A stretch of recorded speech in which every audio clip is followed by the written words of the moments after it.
before we formally start the presentation. I'm Travis. I'm a man here to talk about abortion rights. So, I'm here because I really want to tell you really quickly how I came to the movement. And it started because my mother had a conversation with me at a July 4th barbecue when I was in college. And she came out to me as having had an abortion. I always say that there are two most formative experiences in my entire life. One, when I came out to my mother as a gay man, and two, when my mom came out to me as having had an abortion. And the reason I say that is because that is the power of personal narrative. The sole reason that I am here working in a movement fighting for reproductive freedom and valuing it so much in my life is because someone that I love came out to me as having access to this care and made this issue a personal issue that affected a loved one that I knew. One of the most successful movements in our progressive community is the LGBT movement. And the power of that movement, there are many powers, but one of the biggest powers of that movement is the sheer natural ability for so many people in that movement to share a personal narrative about why these laws and these politicians affect their lives, and they're able to share it with their own personal networks. At NARAL Pro-Choice America, what we do is we focus on mobilizing pro-choice individuals to elect pro-choice candidates to then pass the pro-choice legislation we want to see passed. But there's more to that than just electing people and lobbying Congress. These personal conversations, like the one I shared about my mother, are the type of conversations that connect people to the issues that actually get them mobilized. As a progressive community, that's where we're increasingly moving towards, and that is where we need to be. And take it from a movement that's been under attack so much, especially since after 2010, we have learned that lesson. So, what's at stake is, at NARAL Pro-Choice America, we view reproductive freedom as a spectrum. We're talking about abortion access, birth control, and healthy pregnancies. Really, it's at the heart of gender equality and economic justice for women. When we talk about a pregnancy, some people have the luxury of viewing it solely as a moral and personal decision that someone needs to make outside of every other factor of their lives. In reality, where we really live, people like my mom, they are deciding, in these circumstances, sometimes the biggest economic decision they will ever make in their lives. Whether or not to have a child or start a family is literally that big economically.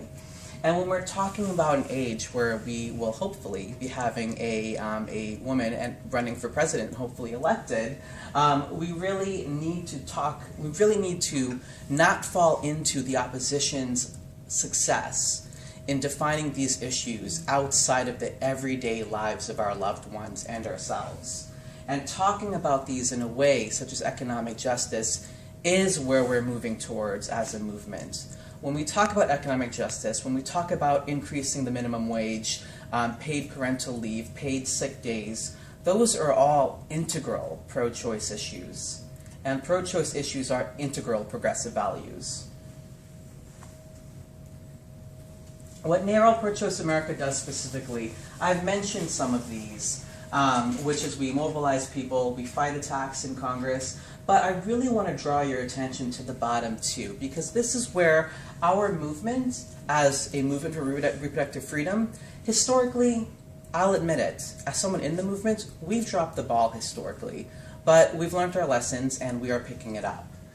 Holding accountable those anti-choice institutions that lie, bully, and shame women, we've really ceded ground in how to talk about these issues, and really accountability both with elected officials and with the institutions that empower those anti-choice elected officials to say what they say is a problem that we need to call out more. And also working to shift the cultural discourse, working to make sure that, for example, when TED Talks emails a pro-choice movement leader and says, I'm sorry, we can't have you speak with us because abortion is not part of a issue we want at our Ideas Conference, that's when NARAL organizes a campaign and says, you know what, reproductive freedom, just like environmentalism, just like LGBT rights that have been featured at TED Talks, we deserve to be there, and we deserve to have our issues be heard. I'm sharing with you some random photos. I already kind of mentioned the TED Talks campaign, but these are examples of what NARAL Pro-Choice America has done just over the past few months. For example, we were during the 20-week bans in Congress, we were able to provide a platform for our biggest champions to really speak out on the 20-week ban. This was the public-facing campaign. The behind-the-scenes campaign that we eventually made public was we did polling on the 20-week ban and on our messaging and how we talk about these issues in key congressional districts across the country and made those public. And you know what? That led to an anti-choice woman from North Carolina elected to Congress to speak up at a GOP Congress, at a GOP private event hearing about this issue and say, you know what? I don't want us to talk about this issue. It alienates young people. It alienates women. And the 20-week ban is to this date stalled in Congress. Just pause. As somebody from North Carolina, was that Elmer's or Fox? Elmer's. Good Yeah. to know. Thank you. What's the 20-week ban? I don't know. We'll talk about that. Basically, a 20-week ban, anti-choice people want to ban abortions at various stages, 6 weeks, 4 weeks, 20 weeks. Oh, All you have to before know it's is that it's an abortion ban at some arbitrary dates. Oh, okay. Yeah. So that's one campaign. The Google campaign. So anti-choice forces, this is part of holding people accountable. Anti-choice forces have been pouring millions of dollars into advertising anti-choice centers that come up in Google whenever someone searches for abortion clinic DC or abortion clinic Minneapolis. So people who are thinking they're going to an accredited abortion provider are actually going to an anti-choice clinic that may be just next door to the actual provider with a similar sounding name, but they were fooled into going. We were able to do painstaking research. I know because I was a part of this for many, many months. And we launched a campaign and told Google that these anti-choice centers are violating your own advertising standards in addition to lying and shaming women. And we won. Google took down the ads. That's exactly the type of campaign we're talking about when we're talking about having to shift the cultural stigma and the cultural campaigns that will help us get to a better environment to fight the political fights that we already know we have the support of. I'm going to speed up a little, so I may skip some things that you see.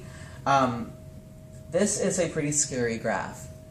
As you can see, we have seen from 1995 to 2014 a stark rise in anti-choice attacks. 16 states last year enacted 27 anti-choice measures. Since 1995, states have enacted 835 anti-choice measures. Now, this starts at 1995. There was a Supreme Court case, I won't get into it, but basically it opened up an opportunity for states to pass and implement more anti-choice attacks. And the attacks have grown. The biggest jump that comes out for me on here is from 2010 to 2011. Now, what happened between 2010 and 2011? We lost a whole lot of elections. And you know what? That's a year when you don't want to lose elections, because I'm sure, as all of you know, that was the same year where most of the redistricted lines on the federal level for Congress, but most importantly for state legislatures, were decided. And here's what happened because of that. This is a list of the pro-choice states in the country. When I say pro-choice states, I mean they have a pro-choice governor and a pro-choice state legislature. And yes, for these purposes, we are including DC as a state. Here are the anti-choice states. They have both an anti-choice governor and anti-choice state legislatures.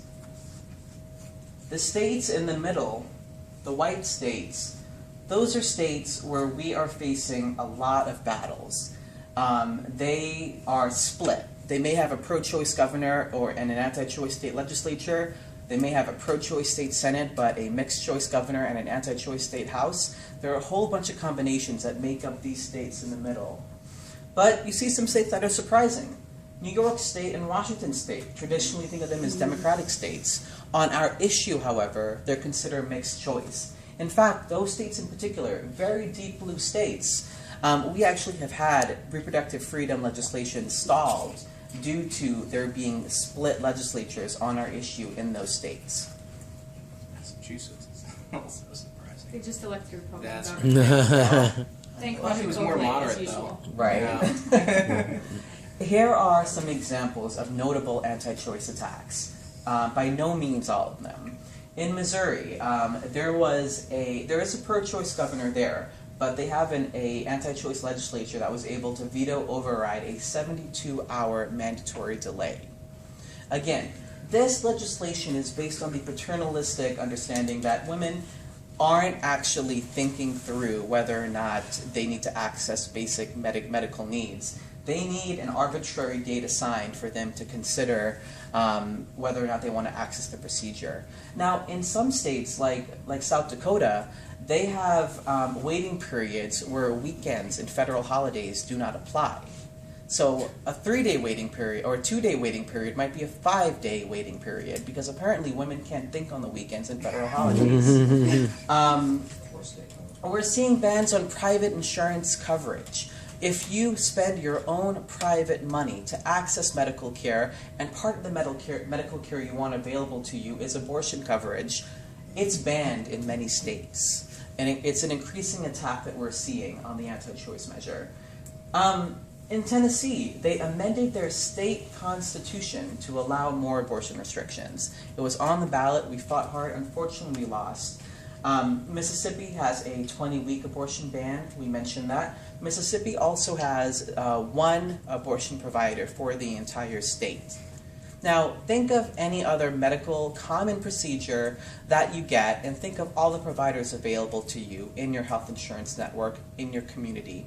Now, think of a medical service that 1 in 3 women will access in their life. And think of only one provider in the entire state of Mississippi being able to provide it. How many in Texas? How many are there in Texas? Texas, there were 44. Earlier last year, there were 22. Now there's 6 Right. for the entire And state. I drove from Phoenix to Austin, Texas, in the middle. When I got to Texas, having driven through Arizona, New Mexico, Texas, I was only halfway to Austin. Yeah. So 6 in that whole state, that's a big state to have only Yeah. 6. And that's the reality. You know, as a movement, we've focused a lot over the years on the legal right to abortion. However, the issue now is it's legal. The question is access. And unfortunately, the access is increasingly disappearing. Now, I've been depressing, I acknowledge that. So let me flip the script a little bit, and let me tell you that we are succeeding in many ways. And then I want to tell you about the messaging we're using to expand our movement. Because we are talking about the future. We're not talking about the bad shit that has happened over the past couple years. Since 2004, we've seen an increasing amount, cumulative, of pro-choice victories that have been happening in the states. Here are some of the states that have had notable pro-choice victories. I will name a few. California became the only state, the largest, how do I want to say this? California expanded abortion access more than any other state in decades by broadening the amount of qualified medical providers that would be allowed to provide abortion care. That's amazing. We also know that Massachusetts, we know that clinic violence is a real problem over many abortion clinics. Massachusetts and New Hampshire are leading the way in passing laws that allow people to physically access abortion providers when the other side is trying to keep them from accessing their legal rights. There are other things. Does anyone know this number? Has anyone seen this number? 483 million as it pertains to reproductive freedom? I'm just going to go ahead and start talking because I doubt any of you have, and that's okay.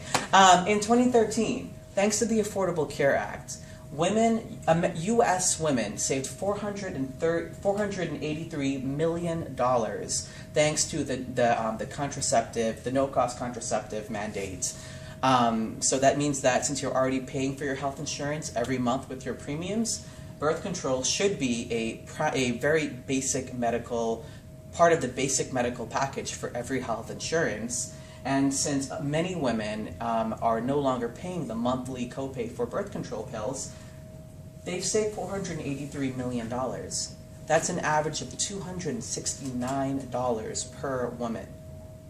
That, when we talk about times where we increasingly have tight budgets, families literally struggling to put food on the table, this means that reproductive freedom is an economic justice issue. Federal overview, I'm not going to spend a lot of time here because I want to answer any questions you all might have. It's a sad state of affairs on the federal level. I will say, my personal hope is that if we have 16 or 20 more years of Democrats in the White House, or I should say, pro-choice folks in the White House, we really are going to see a Supreme Court that will help us win back a lot of the legal setbacks we've had and set a higher standard for reproductive freedom that state legislatures cannot attack. You all have seen in the news that very common sense legislation like the human trafficking bill has been held up because Republicans have decided to add anti-choice measures to restrict access to these basic reproductive freedom services to some of the most vulnerable individuals in our society.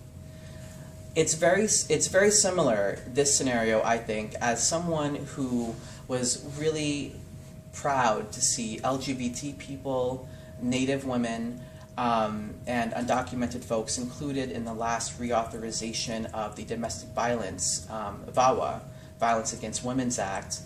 That's when Republicans were holding up because they did not want to see domestic violence protections expanded to vulnerable populations in our society. Now that they're in power, they're literally doing the inverse of that. In legislation that is common sense and bipartisan, they're trying to restrict reproductive freedom rights. And this is where we have to stand firm. Because much like if they attached an anti-gay measure or an anti-Latino measure, the fact that they're attaching an anti-reproductive freedom measure is an attack on basic civil equality. Now, I'm going to quickly touch on messaging and then I'm going to open up to questions. But NARAL Pro-Choice America has done polling on basically how we as progressives and movement leaders need to talk about these issues. The reason why abortion has been portrayed in the media as a highly divisive, this country is split half and half type of issue is because they conflate the moral feelings that voters have with the issue and whether or not they believe it should be legal. And so what we asked is, well, you know what? We are going to own that people have many different moral views on abortion. But regardless of their views, we're going to ask them whether or not it should be legal. So we asked voters 3 questions. 1, do you think abortion is moral and should be legal? 2, do you think that abortion may be immoral, but nonetheless you do not think it should be illegal, it should be available to folks as a legal right? And 3, do you think abortion is immoral and should be illegal? 3 out of 10 Americans said abortion is immoral and should be illegal. 7 out of 10 had varying different views on abortion, but they said, I believe abortion should be legal. And that's the ground that we stand on. This type of reasoning went across party lines, went across key racial and ethnic constituencies, and across gender and across regions. Now, this is polling by NARAL Pro-Choice America, so I granted if you all might be a little skeptical. But this polling was confirmed by NBC Washington last year during the Roe v. Wade anniversary, and many other subsequent polls showing that while 7 in 10 Americans support legal abortion, or in that question, 7 in 10 Americans think Roe v. Wade should not be overturned, which is basically saying the same thing. 5 in 10 only 5 in 10 thought it was a moral issue. So this, as a movement, we've often been tripped up with trying to change people's moral views on this issue. That really is something that we could do, or what we could put most of our focus on is to making sure to connect with people and say that you come from this from a valid place, and regardless of your personal views of morality on this issue, we're talking about whether or not it should be legal. And that is what we're switching to. 2 key facts that explain everything. I'm going to add a third. 1 in 3 American will have an abortion American women will have an abortion in her lifetime. 99% of American women will use birth control at some point in their lives. What happens when we stigmatize abortion and make it sound so unique and so separated from the rest of the lives of women in this country? We forget that it's one of the most common procedures in this country.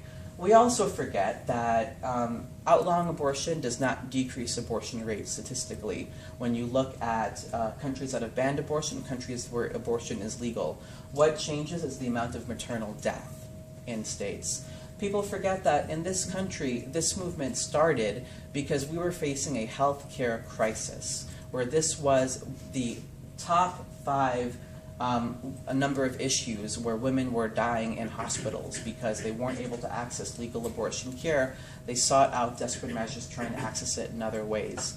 I'm going to close in saying that here's how we use the reality to talk about the reality of legality to talk about these issues. One is we embrace our values. We should not feel like because abortion is viewed as highly controversial, that means we should not talk about it at the dinner table. We have to proudly embrace our values, much like our opponents have proudly embraced their values and talking about it in every circumstance they can. Second is draw the contrast. We want to make sure that we need to be clear in our support for legal abortion and identify and state clearly what you're saying, that abortion should be illegal, is out of the mainstream. And being okay with saying that, not saying you're wrong, but you're out of the mainstream. Highlight hypocrisy. These folks don't want to reduce abortions because they're not with us when it comes to increasing the social safety net, fighting for an increase in the minimum wage that would primarily benefit women. Being able to highlight the hypocrisy is a very big thing. Access to birth control. Access to birth control. Point out that opponents win by hiding from the 7 in 10. Outside of some candidates, there are many high-profile candidates every election cycle, but outside of those special eggs, most opponents don't run with a campaign platform say, if elected, I will ban abortion. They always have other issues that they're talking about. Our job is to say that they want to do this when they're in office, but in reality, they are actually banning abortion. And it's a priorities message. And 3 is always trust women. We're talking about, again, it's about taking this away from the electoral and the morality topic, and it's like, look, I have very personal feelings about a lot of issues. But at the end of the day, we need to trust individuals and who they decide to bring into the conversation to make these very personal decisions. This kind of is, I feel, that NARAL Pro-Choice America's mission statement to close the gap. 7 in 10 Americans support legal abortion, but only 4 in 10 members of Congress do, 3 in 10 governors, and 1 in 10 state legislatures. The next 5 years are incredibly important to narrow this gap, because we, as a movement, not just a pro-choice movement, as a progressive movement, the next 5 years are us preparing for the next redistricting lines, particularly as it pertains to state legislatures and governors. We need to win here in order to close this gap here as well, because the lines as they're drawn now are not built for any of our issues. And we dropped the ball last redistricting, and we need to pick it up now. Anyway, that's my very verbose hour-long presentation, trying to be squeezed into 10 minutes. Are there any questions? Let's give him a round of applause.